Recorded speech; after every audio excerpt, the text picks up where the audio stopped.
"Haven't you read," he replied, "that he who created them in the beginning made them male and female?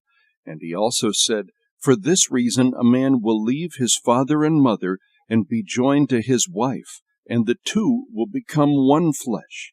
So they are no longer two, but one flesh.